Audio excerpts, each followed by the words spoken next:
Kiai maca Allahumma shalli ala sayyidina Muhammad wa sallam sabara ulah loba-loba 7 bae sitik amat cenah hayang keneh dia 11 kiai hayang keneh 40 hiji kiai hayang keneh enggeus edan sia ke edan Allahumma sholli teu bagus. Assalamualaikum waalaikumsalam kiai cenah ieu kaganggu kunaon tadina ieu ngawirid waqiah oh mabok waqiah pajore eta jelema mabok waqiah. Ieu ge jore mabok dalail masa mabok sholawat jeung Quran moal ngamabokeun moal ka jeung kumaha geus jamin pan dalail teh sholawat Al-Qur'an teh kalamullah moal aya anu edan ku maca Quran moal aya anu edan ku maca sholawat edan maca Quran edan maca sholawat eta hayang bae ngeunaheun embung jeung jelema eta edan Quran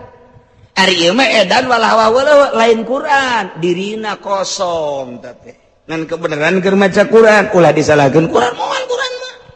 moal kuari cenah eta keur ngawirid inro ayatu ada asar eta mah gedean peletna nu dimaksud daripada Quran atuh sia teh itil di pelet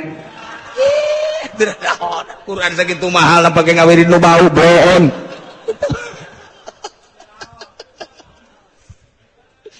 tah nu nyahoeun mah kajeun teuing itu dalail tinggal dalail lain teu bagus dalail teu cocok jeung dirina.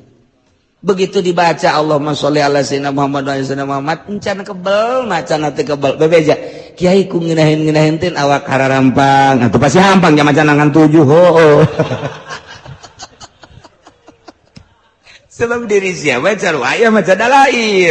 dalail mah kudu kontinu poe Jumat poe Sabtu poe Minggu bang awas ya dikutuk ku sahibud dalail mun teu dibaca awas saja lo manunggus biasakan macam mantak ayat 2 tahap dalail teh mun teu dibaca eta lah didoakeun bakalna kadeleuna walah wah lantaran aya syarat-syarat jeung kaistiqomahan anu kurang bahaya kos hizib ripai kos hizib nasor sing hade teh kos karar itu termasuk dalail geus ieu mah ringan-ringan bae mun urang deuk hayang sugih maca waqiah teh kudu jeung doa-doana lamun jeung doana ijazah khosoh ngaranna aya doana babari teh mah doa kos kitu mah nu penting mah urang mah asal deuk geus baca waqiah engke geus sugih sorangan ji atuh ulah haju ngadadak kakaraget 3 baca waqiah haju hayang sugih bae ti kuari macana waqiah salna mesare baca salna mesare engke 5 10 tahun karasa oh jaheung ngeunaheun lillahi lahumul fatihah bismillahirrahmanirrahim alhamdulillahi rabbil alamin arrahmanir rahim maliki yaumiddin. Urang teh keur ngaji teh mulia keur ngaji teh nu ngadengekeun lain sakadar jelema bae lantaran ketika didengungkeun ayat-ayat suci Al-Qur'an malaikat ngadengekeun hiji-hijina huruf teh aya timbul malaikat 10 hiji huruf timbul 10 hiji huruf timbul 10 darariuk di dinya urang teh keur ngahiji jeung malaikat wah berarti mulia jasa kunaon tuh hayang gegeraan balik geus nula deuleu wae kajem angel teh ieu kiai ieu sial jasa aing boga janji ji atuh kakak mah kakak bae ka ditu tempat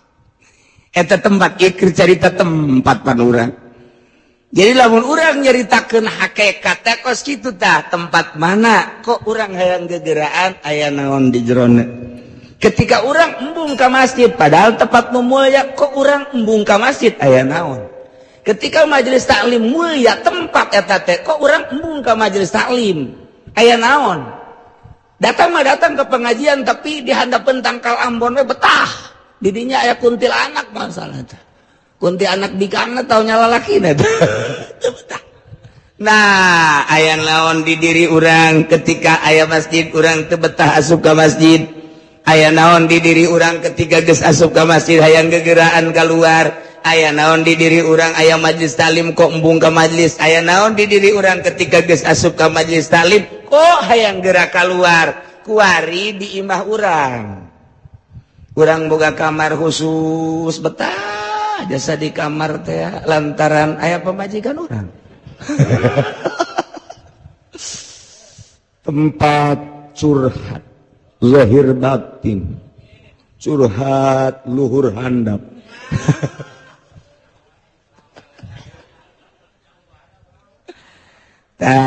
Guari orang boga kamar tesa ke deng jangka waktuna 1 tahun 2 tahun ke awal nama orang telah leng-leng ibadah teh kabelah dia ngeunaheun istiqomah di kamar eta teh bisa tahajud bisa salat hajat kemudian bisa salat duha di kamar eta teh aya kenikmatan di kamar eta teh kunci ke urang kamar ngeunaheun jasa ta eta kamar teh henteu sambarangan di kamar eta nu mantak abuya selalu di dinya bae boga kanikmatan data di dinya secara zahir malah sapira bangunan kos gitu tapi secara batin di dinya aya kanikmatan nyana dibukakeun hijab antara dirina jeung Gusti Allah aya lazat ibadah sabodo sedek nulikeun deuk henteu sedek nulikeun henteu sabodo aing mah aing di dieu bae aing aya nikmat eta tempat teu sembarangan.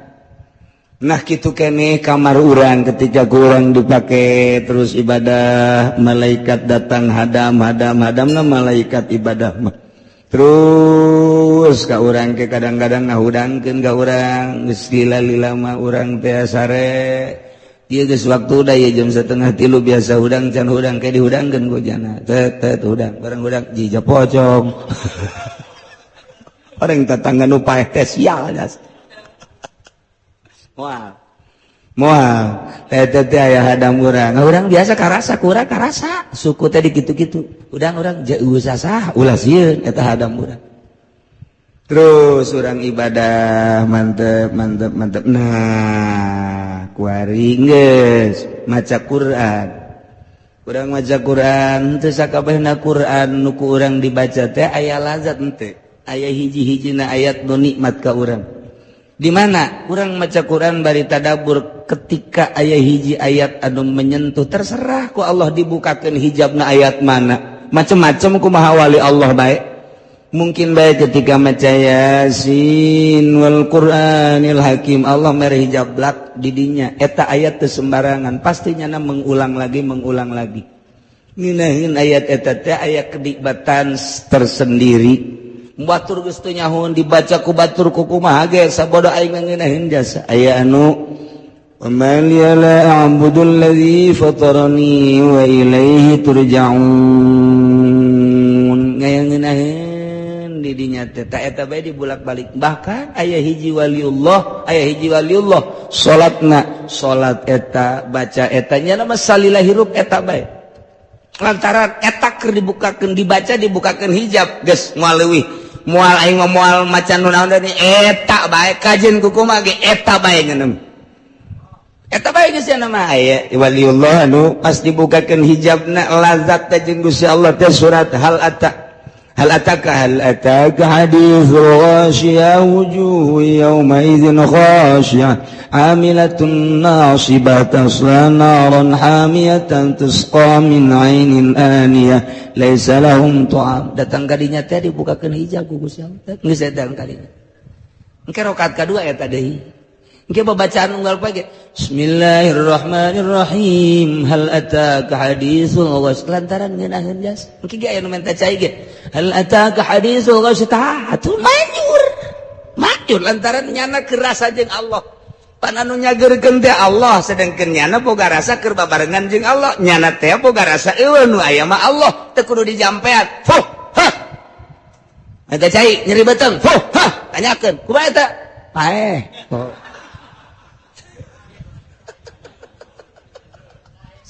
teh baca keur paeh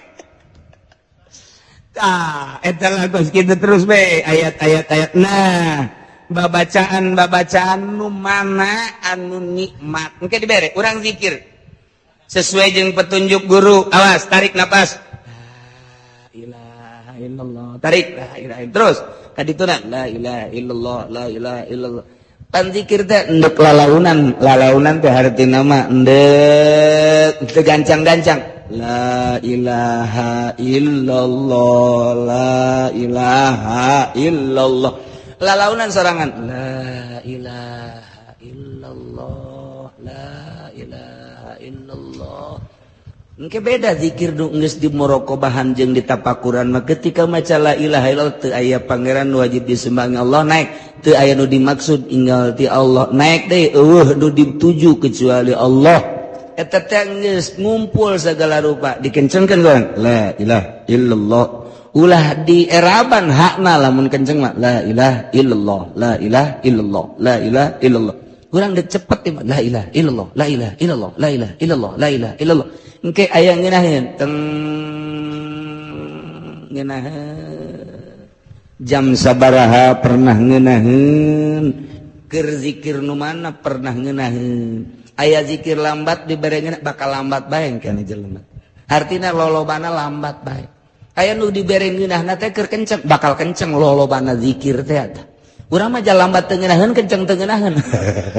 emang urang mah kos kitu. Nah, aya jelema dibere lama jam sabaraha. Kadang-kadang teh nya nama zikir teh jam 11:30 mandi ngala wudu. Langsung cicing diuk sigrep kunci. Jam 11:30 beurang. Saat batur macem-macem di pasar, di kantor, di jalan nu kempes ban segala macam. Wah, geus macem-macem lah jam 1. Nya nama di kamar sorangan. La ilaha illallah. Pepegatan jeung alam sekitar nyana keur jeung Allah kok jam sakitu sih pernah menemukan jam sakitu teh keindahan kenikmatan akan diulang lagi jam sakitu aing mah teh pernah manggih ngeunaheun amat zikir teh kos kitu kunyana waktu dibere ngeunah ku Allah teh dibere ngeunah kumaha silana kumaha sikapna kumaha cara zikirna bakal ngulang sorangan nyana bakal ngulang sorangan geus pernah dipanggihan kunyana seperti eta jeung batur bakal lain deui kangeunahanana masarua ngan beda tingkahna atuh salah tah mah kos kitu mah si ieu mah jam sakitu diberengeuna mengulangi deui diukna kos kitu carana kos kieu si itu mah lain keur ngeunaheun teh tengah peuting diukna kitu-kitu aya nu ngeunaheun bari nangtung zikir teh bari nangtung zikir teh pernah dibere ku Gusti Allah aya hiji waliullah kieu keur ngobrol beta jeung jelema dibere taufekna ge harita ku Gusti Allah tak we ka jero hatena teh ai sia ngobrol jeung makhluk ai aing tilok husu ai ka aing mah sia jeung makhluk husu amat keur ngobrol kitu tah dibere aja heueuh nya pepegatan langsung tah harita keneh keur jeung tamu-tamunya nanyana eta engke terulang teh kitu bae aya kangeunahan waktu diuk di dinya teh nikmat deuk aya tamu deuk eueuh geus bae diuk bae di dinya mantak sia tah geus aya jelema nu diuk bae kos kitu teh bari ngabaso sia eta keur ngeunaheun eta jeung eta ya terserah dirina masing-masing nu pernah dibere ku Allah keur kumaha mantak aya jelema ieu guguru sangeusna guguru tarekat maksudna henteu bisa nyana kholwah teu bisa hese amat ya kholwah teh lantaran nyana berkecimpung di yayasan teu bisa atuh lantaran setahun 2 tahun 3 tahun teu bisa Allah mere penyakit stroke teu bisa leumpang ku ari nyana di kamar bae sakjadana aing mah ieu diobatan moal diurut moal endek ibadah bae ka Allah lantaran sakalian boga ti guru lah geus bae kholwah bae nyana terus bae bisa ya kacai mah sorangan ngarayap-rayap geus anak-anakna kabeh deuk mau ka rumah sakit moal abah mah geus kumaha Allah bae deuk teh nu ngurut henteu terus bae nyana zikir bae selama 7 tahun aya nikmat ngeunaheun amat ti horeganan masya Allah Gusti tambah deui panyakit abdi Gusti panyakit tambah deui ku ngeunaheun di jero panyakit horegan aya kalimatan saat jana dibere stroke dipake zikir ka Gusti Allah Allah mukakeun hijab antara dirina jeung Gusti Allah secara lahiriah pamajikan jeung anak dedeuheun jeung nyaheun hayangeun mawa ka rumah sakit tapi di satu lain nyana ngadoa ka Allah Gusti tambah panyakit abdi sebab ngeunaheun biasa meureun mun ditambah panyakit tambah eunah ka Gusti ji atuh deuk kumaha deui teh rahasia pribadi teh urang boga pamajikan hideung tapi ngeunaheun kada hate nya pendek nya hideung cak kabehan teh cak dulur-dulurna pegapkeun sia mah jak kasep ja sugih aing siap deui neangan deui he teu ngeunah rupanya orang pira tapi rasanya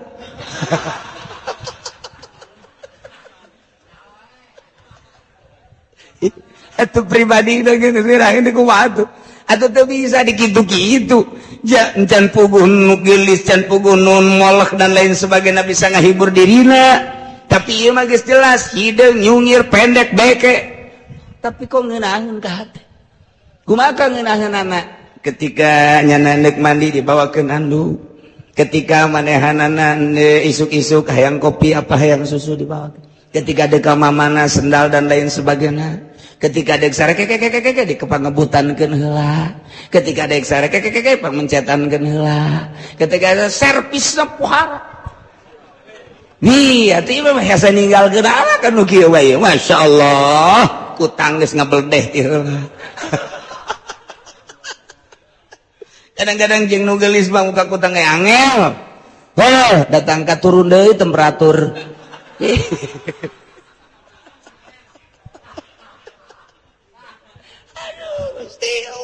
ji atuh hideung tinggal hideung aya nyana senangin atuh geus mantap kolot mah hebat mah sia bahagia jeung pamajikan sia alhamdulillah geus abah mah ngadoakeun bae padahal hate abah na mah teu reseupeun ka awewe eta maksudna teu saimbang amat sia mah jak tasep kos bapana waduh tapi ternyata boga iya atuh geus jodohnya terhibur atuh geus ulah sok ajul dihihileudan ieu mah dihihileudan aing aja nyeuleus sia teu sregep pasana lah kawinkeun bae ku abah ja aya keneh loba keneh eta mah geus tinggalkeun we teu jadikeun nu kadua katilu abek kolot blon eta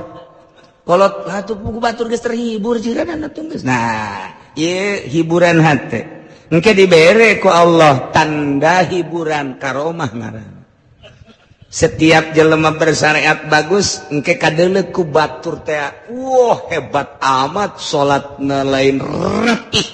ketika ditorekat engke bakal kadeuleu andiukna jeung hilimna ketika engke jadi wali dibere karomah jangan hibur dirina bahwa dirina diangkat jadi wali dihibur ku Gusti Allah karomah teh hiburan kos para nabi dibere mujizat dihibur ku Gusti Allah hiburan para nabi, para rasul dibere mujizat, hiburan para wali dibere karomah. Kumata diantarana mundar gembul teu subuh-subuh. Eta karomah eta. Campur genderuwo. Macam-macam karomah nu dibikeun ka para wali hanya dirina lah nu ngarasakeun makin dibere karomah dihibur ku Gusti Allah makin tambah keyakinanna ijah makin loba karomah makin embung nyana ngadoakeun Gusti cabut karomah abdi cukup abdi mah teu kudu dihibur ku karomah abdi mah abdi bae kanyahoan ku Gusti ulah aya nu nyahoan boro batur pamajikan jeung anak ge kapangkat abdi ulah Gusti cukup abdi bae jeung Gusti cabut karomah embungeun teh dibere karomah teh wali asli mah aya urang mah tetep tuh aya teu terek ditawar tah nah eta can sakumaha encan sakumaha eta golok sakitu pojeunna bedil ka aingkeun aing mah ngebul ajo bae tembong-tembong eta mah karomah cisoka eta mah kos kitu mah nangawirid atawa make pelor jeung cau Ambon aja diangsurulkeun ka luhak tahan kapacirit saeutik tah sunggunan tah mah kos kitu mah nu boga karomah make ketika haji wali mah dibere bae ku Allah pasti tah mah geus dibere bae geus aya bae engke nyana ge tercegang kok kitu kok kitu menta ka Gusti ulah Gusti jadinya nama lamun ditoler-toler ku masyarakat teh dianggap jelema nuhun alhamdulillah teu kanyahoan ketika aya jelema henteu nanya kanya alhamdulillah ketika nanya mananya bae tapi henteu ngahormat alhamdulillah ya rabbil alamin aing teu kanyahoan ku Gusti Allah eta bungaheun nya mah aya urang mah lain budak kapanggih jeung aing nanyana mamang bae pan aing kiai goblok teu budak teu budak aing kiai sia kunon mang haji deh puyang aing mah kasia. Nah, itu kapanggih di jalan. Sasalaman kos babaturan mah aing teh hayang kapanggih jeung saya teh kunon kadaanan cium tangan mah. Tuh ieu mah kos salaman kos kitu bae. Tersek aing mah. Bejakeun cium tangan gitu. Eta mah kiai Golkar tau kos kitu mah.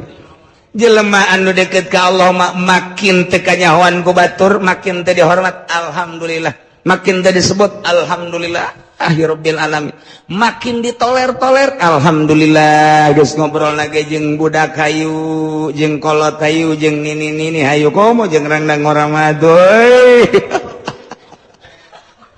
Eueuh jarak sebab naon? Geus teu kadeuleuan manusa, nu kadeuleu eta adalah hamba Allah, aya Allah. Geus saya ka Allah. Nah, kuari geus tina babacaan wa kadzalika tafdilul azkar bihadzal makna wa tafdilu ba'dus shalah 'alan nabi. Zikir-zikir nu mana anu ngeunaheun di dinya aya keutamaan. Doa nu mana nu ngeunaheun ka dirina, babacaan nu mana nu ngeunaheun ka dirina, shalawat nu mana nu ngeunaheun ka dirina. Aya jelema dibere dalail ku hiji kiai. Bebe jala ka kiai hakikat,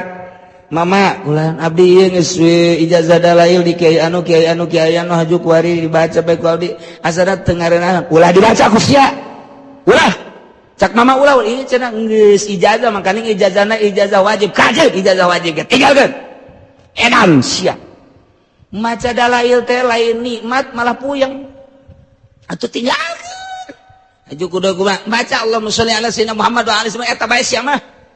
Lantaran percaya aja kiai hakikat, tinggalkanlah dalail, kuari dibaca Allahumma sholli ala sayyidina Muhammad wa ala ali sayyidina Muhammad, Allahumma sholli ala sayyidina Muhammad wa ala ali sayyidina Muhammad. Nanya deui ka guruna, ka guru hakikat teh anu dianggap hebat, kiai maca Allahumma sholli ala sayyidina Muhammad wa ala sabaraha ulah loba-loba 7 bae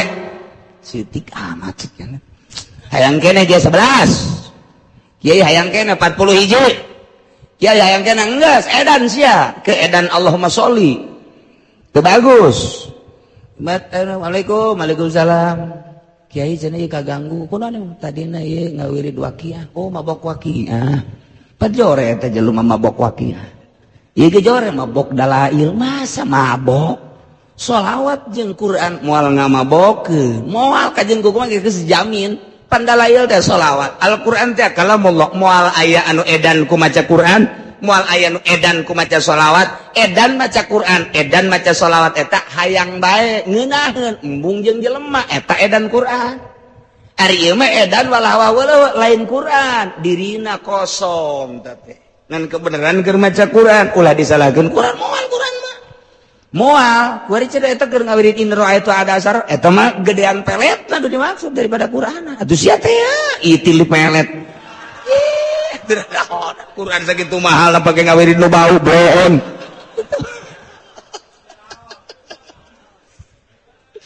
Tah, nu nyahoeun mah kajeun teuing itu dalail tinggal dalail lain teu bagus, dalail teu cocok jeung dirina. Begitu dibaca Allahumma sholli ala sayyidina Muhammad wa ala sayyidina Muhammad encan kebel macana teu kebel bebeja kiai ku ngeunaheun teh awak hararampang atuh pasti hampang nya macan ngan 7 heuh sebab diri sia baca aya maca dalail mah kudu kontinu poe Jumat poe Sabtu poe Minggu bang awas ya dikutuk ku sahibud dalail mun teu dibaca awas saja lo manunggus biasakan macam mantak ayat 2 tahap dalail teh mun teu dibaca eta lah didoakeun bakalna kadeleuna walah wah weuleuh lantaran aya syarat-syarat jeung kaistiqomahan anu kurang